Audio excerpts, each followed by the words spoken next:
sweltering heat and storms. The record-breaking heat wave warnings today with temperatures in the mid-40s. Firefighters on high alert, dozens of schools closed and severe fire danger warnings. Half of Australia is currently facing extreme heatwave conditions, impacting millions from coast to coast. So heat waves usually originate with high pressure systems sitting over a landmass. In this case, our landmass is obviously Australia. A low pressure trough helped to drag heat down from the tropics, and high pressure helped to hold it over that area. Temperatures are expected to climb to 44 degrees in Sydney tomorrow for the first time in 4 years. We haven't seen those kind of temperatures since 2020, and Saturday will be quite a dangerous day of heat. The most vulnerable during a heat wave are people who are elderly, so over the age of 75 years old. If you couple that now with people who are living in low resource settings, where you don't have access to air conditioning, you might live in housing that heats up really quickly throughout the day, then that really puts people at the highest risk. Thousands lost power in South Australia as the state faced dry thunderstorms and winds up to 100 kilometres per hour, with 5 towns exceeding 45 degrees. They're unprecedented fire conditions that we're seeing today. We haven't seen conditions like this for several years. That fire danger extending to Western Australia, parts of the Northern Territory and Victoria, where wild winds are blasting the state. Hot conditions and strong winds are very, very dangerous conditions where bushfires are concerned, and usually they're responsible for driving those fire danger ratings up to the extreme or catastrophic levels, as we're seeing today.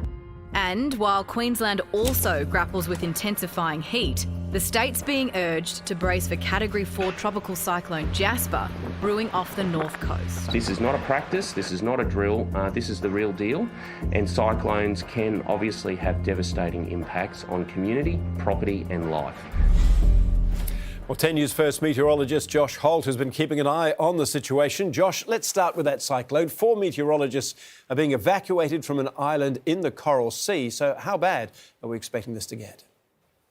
Good evening, Hugh. Well, they never evacuate me. They always send me into these systems. But in terms of severe cyclone Jasper, it is absolutely exploding in the Coral Sea right now, being upgraded to a severe Category 4 today, with winds gusting near the centre at 270 kilometres per hour. Now, that's a high-end Category 4. When we get to 275 kilometres per hour, it turns Cat 5. So it's a serious system. It's located 1,200 kilometres east-north-east of Cairns. And over the coming days, we are expecting it to adopt a westerly track towards the Queensland coast. Now, Jasper's been very naughty over the past few days. There hasn't been much consensus in the forecast modelling, but today we're slowly but surely getting a little bit more consensus, and it now looks like it will begin that westerly track, possibly making landfall mid-next week, in between Cooktown and around about Townsville. And is it possible that when it hits, it will be a Category 5?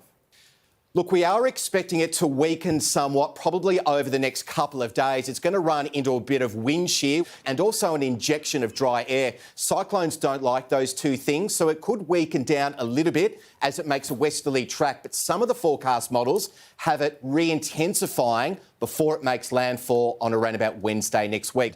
Josh, every mainland state in the country hit at least 40 degrees today. Is this a taste of what summer's going to look like for us?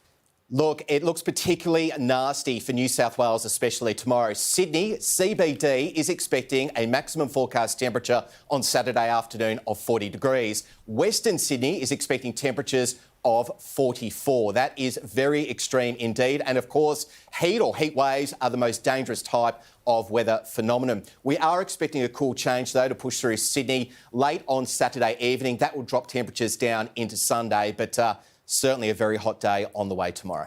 Josh, I get the feeling we're going to be calling you a lot more in the months and years ahead. Thanks so much for your time. Thanks, guys.